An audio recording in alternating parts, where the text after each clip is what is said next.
This literature kit on Owls in the Family by Farley Mowat targets your students' need for independent reading skills.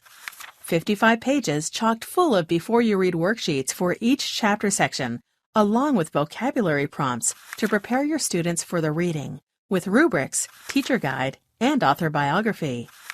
Find the word that best matches the vocabulary word from the novel. Explain why the owls didn't know how to fly, and why Billy didn't show them. Convert inches to centimeters to find out how tall Wool is, and how wide his wingspread is. Show comprehension with multiple choice and true or false questions. 6 additional writing tasks follow. Supplement an existing unit with in-depth writing tasks, such as rewriting a passage from the book in Weeps the Owl's point of view.